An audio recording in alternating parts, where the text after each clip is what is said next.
شروع ہوتی ہے کہ ہر ایک نے اپنے اپنے کچھ شعبے میں اسپیشلائزیشن کی ہے.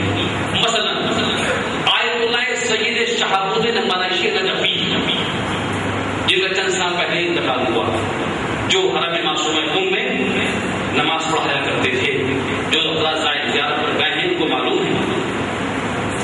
اور اس وقت آیت اللہ ساتھی گلبگانی آیت اللہ گلبگانی کے داماد، یہ دو مراجع ہیں کہ جنہوں نے باقاعدہ اسپیشلائزیشن کیا ہے امام زمانہ کے بارے میں. سب تمام مراجع امام زمانہ اور ہر موضوع پر دسترس رکھتے ہیں، مگر یہ وہ مراجع تھے کہ جنہوں نے اسپیشلائزیشن خصوصیت تھی، جن کا پسندیدہ مضمون تھا یہ. اب دیکھیے جس طرح سے میرے مولا غیبت دو حصوں میں ہے، غیبت صغریٰ، غیبت کبریٰ، اسی طرح سے میرے امام کا ظہور بھی دو حصوں میں ہے، ایک ظہور صغریٰ کہلائے گا، ایک ظہور کبریٰ کہلائے گا. اب ہم سوچیں کہ ظہور صغریٰ کب ہوگا؟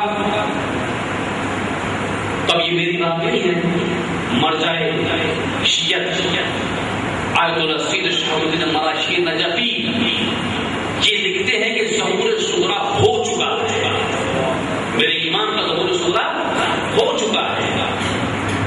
ظہور کبریٰ کا انتظار ہے. ظہور صغریٰ کی جو بے شمار علامتیں بیان کی ہیں ان میں فقط آپ کے سامنے دو علامتیں بیان کر رہا ہوں، جس کی بنیاد پر کہا تھا انہوں نے کہ ظہور صغریٰ میرے مولا کا ہو چکا ہے. اور بہت ساری دلیلیں ہیں، ان میں ایک دلیل یہ ہے، آپ ذرا یہ دیکھیے کہ آج سے 25-30 سال پہلے تک ہم دعائے نبوت سے واقف تھے. ہمارے یہاں معاشرے میں کچھ عام اس طرح میں دعائے نبوت کو جانتا تھا کہ دعائے نبوت کسے کہتے ہیں، سوائے چند مخصوص لوگوں کے.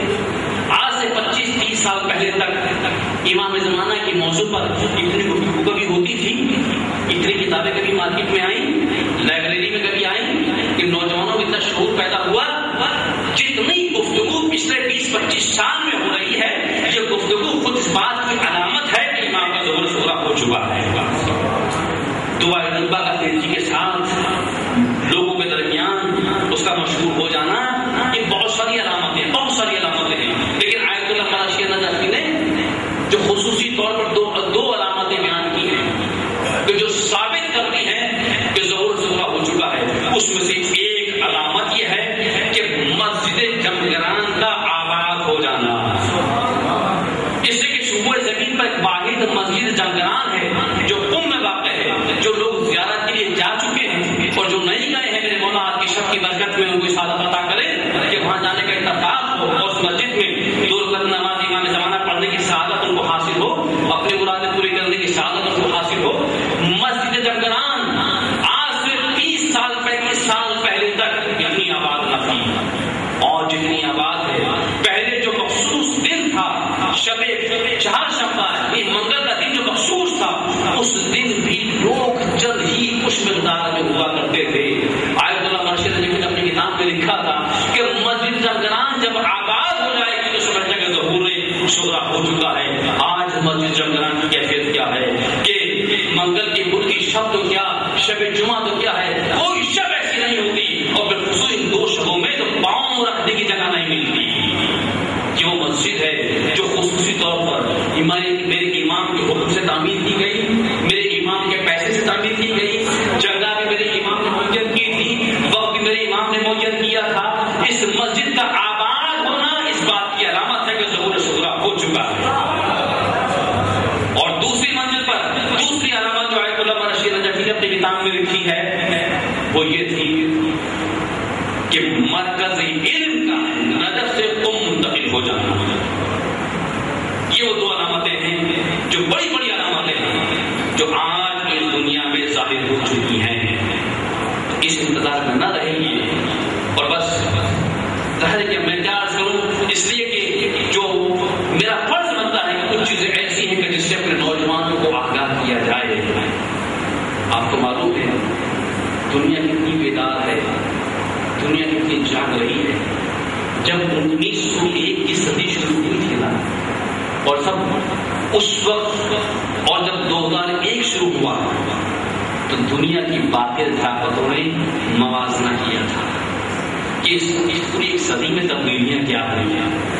انہوں نے یہ تاریخ بتاتی ہے کہ سن 1901 کی صدی جب شروع ہوئی اس وقت تمام اسلامی ریاستیں دوسروں کے غلامی میں تھیں، آزاد نہیں تھیں، مگر جب یہ 19ویں صدی ختم ہوئی ہے، 2001 جب شروع ہو رہا تھا، تو چاہے ظاہراً ہی صحیح لیکن تمام اسلامی ریاستیں خود مختار ہیں، چاہے ظاہراً ہی صحیح، کسی کی غلامی میں نہیں ہے۔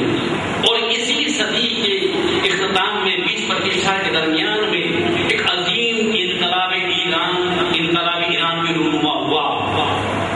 یہ وہ علامتیں تھیں کہ جنہوں نے دنیا کے مغربی طاقتوں کو سوچنے پر مجبور کیا، اور سن 1995 میں 1995 میں جو امریکہ کا ایک جریدہ نکلتا ہے دی ٹائمز، اور یہ دی ٹائمز جو جریدہ ہے یہ ہر فار ایسٹ میں الگ نکلتا ہے، امریکہ والوں کے لیے الگ نکلتا ہے، سینٹرل ایشیا کے ہر ملک کے لیے الگ الگ نکلتا ہے۔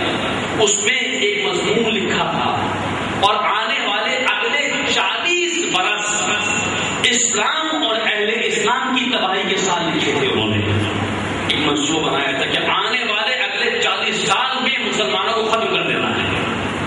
1995 میں منصوبہ شروع ہوا، اور جو تاریخ مقرر کی گئی کہ 2035 تک مسلمانوں پہ دنیا میں جہاں جہاں مسلمان آباد ہیں وہاں ان پر اتنی پابندیاں لگا دی جائیں گی، اتنی سختیاں کر دی جائیں گی، اور مسلمان ممالک میں آپس میں اتنا انتشار پیدا کروا دیا جائے گا کہ لوگ اسلام سے نفرت کرنے لگے، اسلام سے دور ہو جائیں گے۔ 40 سالہ یہ منصوبہ تھا جس کو 15 سال ہو چکے ہیں۔ اس 15 سال میں آپ تبدیلیاں دیکھیے کہ کیسی کیسی تبدیلیاں لے کر آئے ہیں، کہ جن ممالک میں ان کا اختیار موجود ہے وہاں مسلمانوں کا جینا مشکل ہو رہا ہے، ان کی تعلیم پر پابندیاں لگ رہی ہیں، ان کی معیشت پر پابندیاں لگ رہی ہیں، اور جو مسلمان ممالک ہیں ان میں آپس میں کس طرح سے اختلاف پیدا کروانے کی کوشش کی جا رہی ہے۔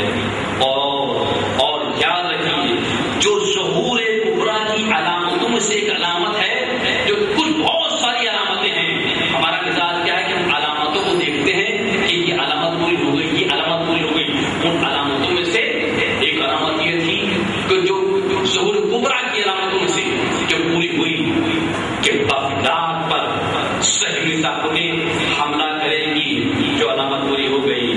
کہا کہ طالبان کی حکومت قائم ہو جائے گی، جو پوری ہو گئی۔